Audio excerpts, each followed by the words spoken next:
on the matter to do with the COVID emergency fund. I think, let me explain that very briefly to say that the emergency fund that was launched is a private sector fund.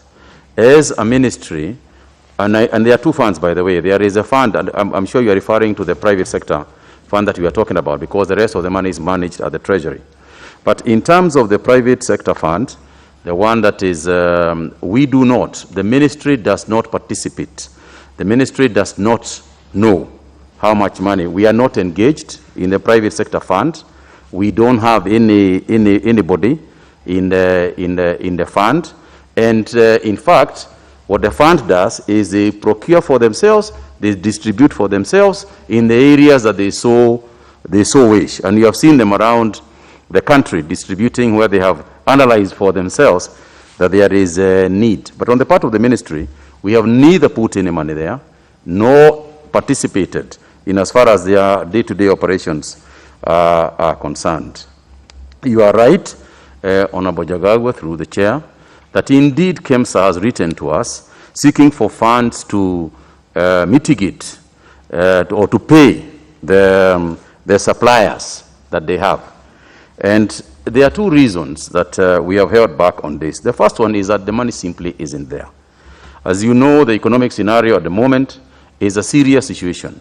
And that is why we have said, and that is why I'm seeking also for the views of this committee on this matter, that there is no need for us to give KEMSA money or for us to seek money for KEMSA from the Treasury when they are holding stocks of materials with them. I think the normal thing to do, like any other business operation, if you get into a crisis, you look at what you have, you sell some of what you have, so that you are able to mitigate your losses. So in my view, what KEMSA should do is to sell what they have, so that they can be able to pay suppliers. Because if they say that they wait for Treasury and they are holding stocks, why are they? I mean, it's normal business practice. Sell what you can, pay the suppliers, cut your losses. If you are going to make losses, you make losses. But at least sell, pay your suppliers. That is what everybody else in the country is doing. And I think that is what they should do as well. It is only after they have mitigated everything, when you have sold their stocks, when you have managed to trade yourself out of some of those things, then you come and say to the shareholder, I have made a loss this year, what then do I do?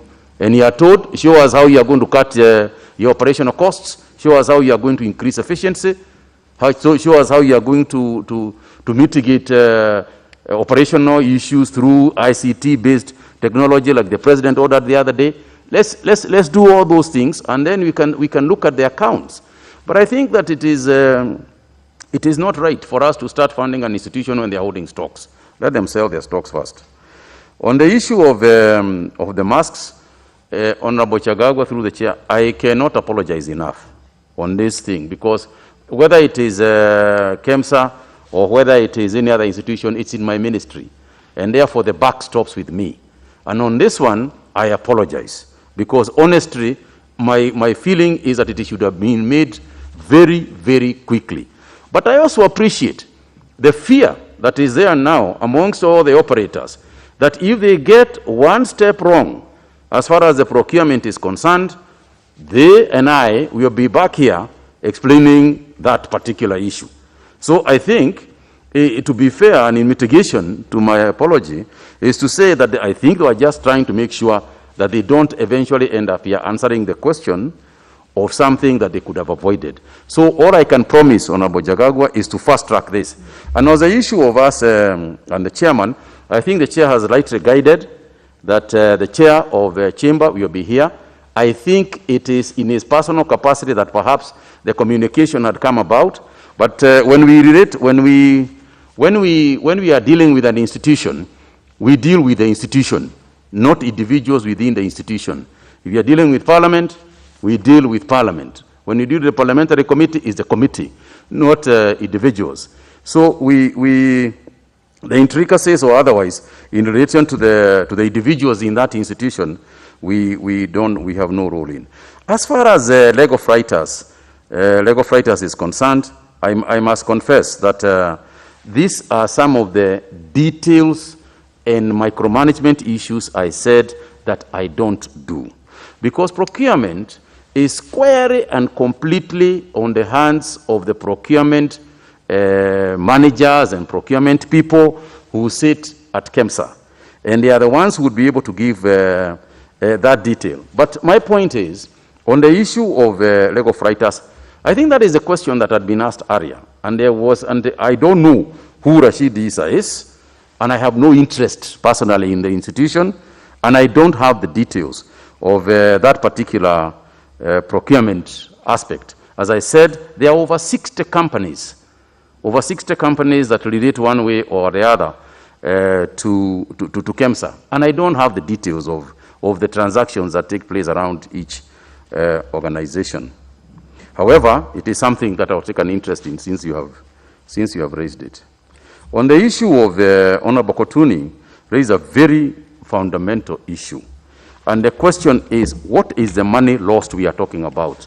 Let me explain that there is the money, the money lost, as you coined it, is a loss, is an operational loss based on the drop in prices. In other words, there is no money that is lost as in there is money that did not buy anything. There is no money that did not buy anything.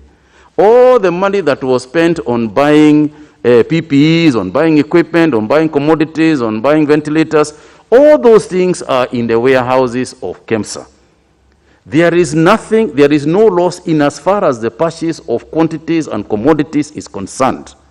The only loss that is envisaged is the one that I'm talking about, which is essentially an operational loss, as is going to be made by all other institutions in Kenya for the time being.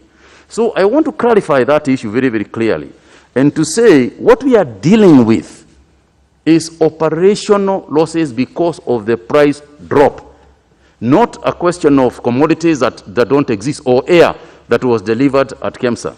And all sorts of investigations, private and public, will show that what I'm saying is correct. And that is what all investigations we have carried out. And in any event, even in reference to what Honorable Kagwe was saying, there is an investigation going on at the moment, going to finish in the next few days. And I'm sure some of those things will be very clearly, will come out very clearly. And, you know, the issue of a fake disease, I think you're right, and I personally spoke to Mheshimiwa Kuria yesterday, and I think he's the first one to tell you, this thing is real. This disease is here, and it is real, and it's killing people. It's killed over 500 people. And a lot of people may not have believed it before, but I think just about every Kenyan has been touched in some form, either directly or indirectly by this virus. And I think going forward, and we must also appreciate Honorable Kotuni through the chair, that it is still continuing. It is still here. And we have no way of telling whether it is going to do what it is doing currently in Germany, where it went down, they opened up, and suddenly, you know, the deaths have started going up again. We don't know whether this is what is going to happen. So it is real, and it must continue. On the issue of suspension, the suspensions at KEMSA, first of all, were recommended by the EACC. They are the ones who recommended the suspension pending the investigations that they are currently going on. So I may not be able to enter into details of that investigation. And I think it is good that it comes out at the proper time in the manner that it was brought. But the only thing to say is that usually when you are managing an institution, there are a number of issues that can be challenging. A, if, for example, if you go over budget of an item. B, just efficiency. The issue of efficiency is also part of management rating. It is not just a question of being corrupt or not being corrupt. There is also the question of general efficiency in management, and that counts for a lot as well. So I really don't want to get to that if Mheshimiwa does not mind. I would like to wait. And on the question of the number of times I have visited KEMSA, And I read that in some publication. I saw some publication saying how I used to walk. I used to walk to KEMSA on very frequently. I don't know, with a brigadier or some general or something.